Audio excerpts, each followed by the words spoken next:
Hello everybody, welcome to the Relic Reviews channel, a place where we visit a movie every single week that comes out brand new in theaters. This week we're looking at A Haunting in Venice directed by Kenneth Branagh.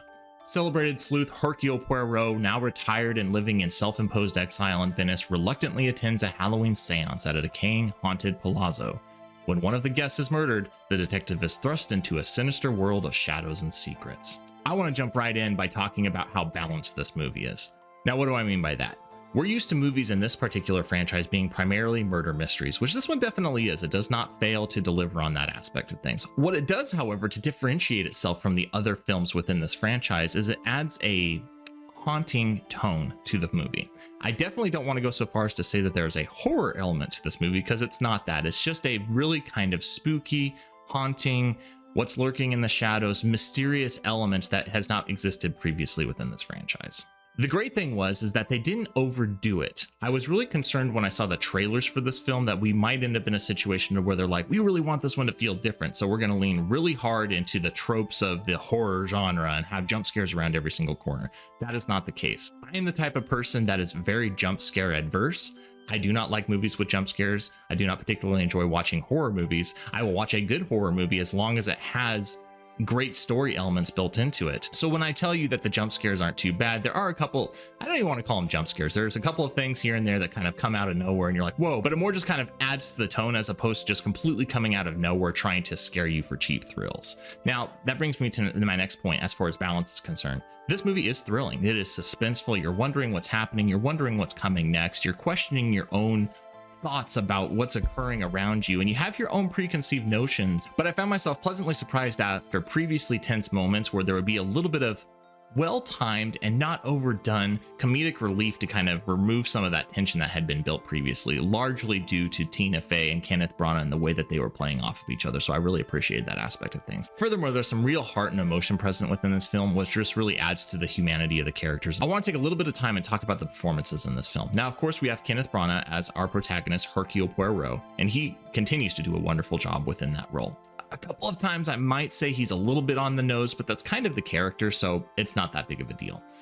Tina Fey was a wonderful addition to this cast. She did a great job. She played her part fantastically. One surprise standout for me was Jude Hill, the young boy who played the doctor's son. He really impressed me with his presence on screen and the way he was able to interact with the other characters and the chemistry that he was able to build, and also the level of emotion that he brought to this production. Reminded me of Haley Joel Osment. In fact, I wouldn't be surprised if he was trying to channel some of that energy that he had brought to some of his other movies. Next, I want to talk about how beautiful this movie is. The cinematography is fantastic. Now, granted, being able to shoot in a place like Venice helps a lot with that, because Venice is, of course, a beautiful location. But the way that they changed the tone in the movie, it was very interesting to me, taking what is known to be a very beautiful, very bright, very cheery type place and making it really haunting.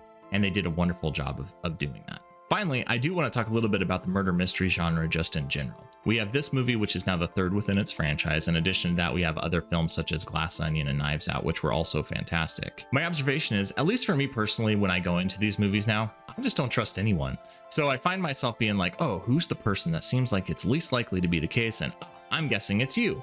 Of course, I don't want to spoil anything for you guys within this movie, so I won't say anything about what was done or what isn't done within this particular movie. But I'm just making an observation that in general, at least for me personally, when I approach these films, I'm approaching them in a very different headspace, because I'm instantly untrustworthy of everyone. I instantly don't trust whatever the director is showing me or trying to point my attention to.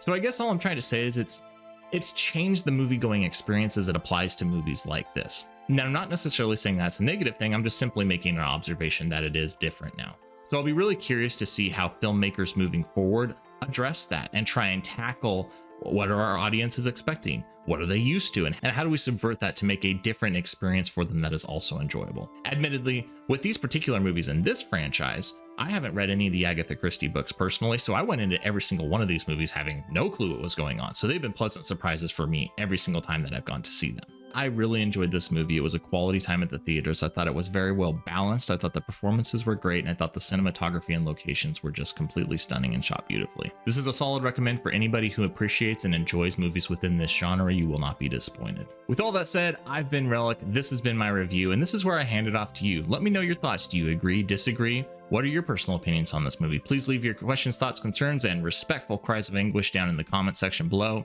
And if you like what we're doing here on the channel, please hit that subscribe button or hit a like on the video. Thanks so much, and remember, don't just have a good day, have a great day.